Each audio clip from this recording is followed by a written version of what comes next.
मेरा नाम डॉक्टर हर्षित गुप्ता है। मैं लखनऊ में इंटरवेंशनल कार्डियोलॉजी प्रैक्टिस करता हूं और आज मैं आपको पल्मोनरी हाइपरटेंशन से रिलेटेड कुछ इम्पॉर्टेंट बातें बताना चाहूँगा। सबसे पहले हमको ये समझना पड़ेगा कि पल्मोनरी हाइपरटेंशन सिस्टमिक जो नॉर्मल हाइपरटेंशन होता है उससे अलग होता है।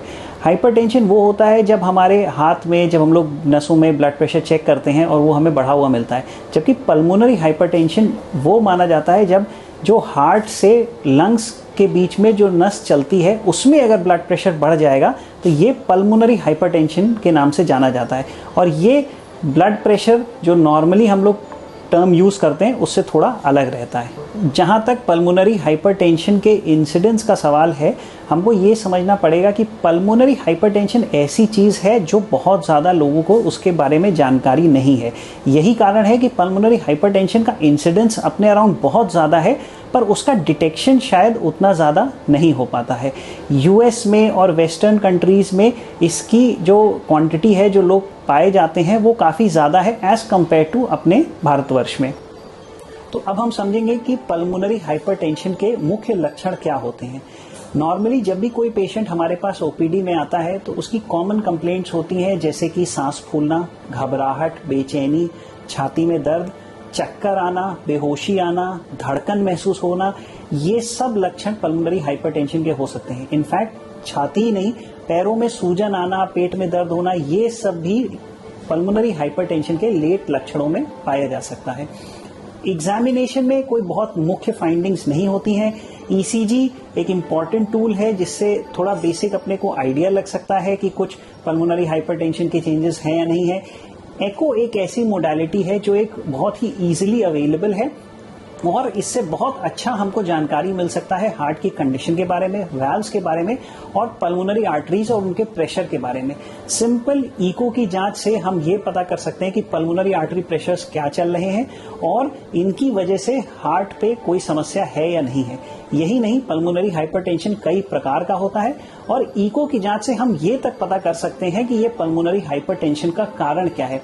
वेदर हार्ट की वजह से ये पल्मोनरी हाइपरटेंशन हो रहा है या फिर फेफड़ों की वजह से हो रहा है या कोई कारण नहीं है, इडियोपैथिक होता है जिसमें कोई कारण पकड़ में नहीं आता है, उसकी वजह से भी पल्मोनरी हाइपरटेंशन डेवलप हो सकता है।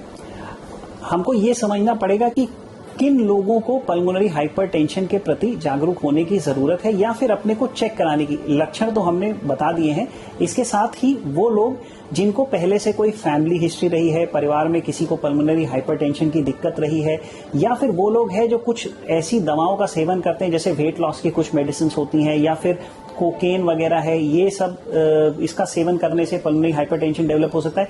या फिर अगर आपको पहले से कोई हिस्ट्री रही है, जैसे हार्ट की कोई दिक्कत रही है, वाल्व्स में कोई दिक्कत रहा है या फिर आपको फेफड़े का कोई पहले से प्रॉब्लम रहा है, इन लोगों को अपना इको और हार्ट चेक कराने की जरूरत है, जिससे हमें ये पता चल सके कि क्या इन लोगों में पल्मोनरी हाइपरटेंशन डेवलप हो रहा है या नहीं। इसके साथ ही हम कुछ इलाज के बारे में भी जानेंगे। देखिए, इसका कोई कारगर इलाज आज के समय में उपलब्ध नहीं है, पर ये जरूर है जैसे हमारा साइंस एडवांस कर रहा है, बहुत बेहतर दवाएं आज के समय में उपलब्ध हैं जो पल्मोनरी हाइपरटेंशन को कंट्रोल कर सकती हैं। इसके साथ ही कुछ और मेडिसिन हैं जो कारण को भी ठीक कर सकते हैं। अगर हार्ट की वजह से आपका पल्मोनरी हाइपरटेंशन बढ़ रहा है या फिर फेफड़ों की दिक्कत की वजह से पल्मोनरी हाइपरटेंशन बढ़ रहा है, तो अगर आप कारण ठीक कर लेंगे तो पल्मोनरी हाइपरटेंशन उपचार हो सकता है। अदरवाइज बहुत अच्छी मेडिसिन उपलब्ध हैं आज के समय में, उनका बहुत अच्छा रिजल्ट आजकल हमको देखने में मिलता है और समय के साथ हमें उम्मीद है आने वाले समय में और बेहतर उपचार उपलब्ध रहेगा। इसके साथ ही थोड़ा लाइफस्टाइल मॉडिफिकेशन, आपको केयरफुल रहने की जरूरत है। कोई भी ऐसा काम नहीं करना है जिसमें चक्कर या बेहोशी से आपकी जान को खतरा हो सके। कोई भी हैवी काम, एक्सर्शन वाला काम आपको अवॉइड करना है। खाने पीने में थोड़ा नमक का सेवन और थोड़ा सा लिक्विड डाइट रेस्ट्रिक्ट करके रखना पड़ता है, वो आपका फिजिशियन आपको बेहतर बता पाएंगे। ओवरऑल हमको ये समझना पड़ेगा, पल्मोनरी हाइपरटेंशन का डिटेक्शन ही उसका इलाज है। अगर आप उसके बारे में जागरूक रहेंगे, अपने चेकअप करवाएंगे नियमित रूप से और डॉक्टर द्वारा दी गई सलाह और उसकी दवाओं का सेवन करेंगे, तो हमें उम्मीद है आप पल्मोनरी हाइपरटेंशन से बचाव रख सकते हैं।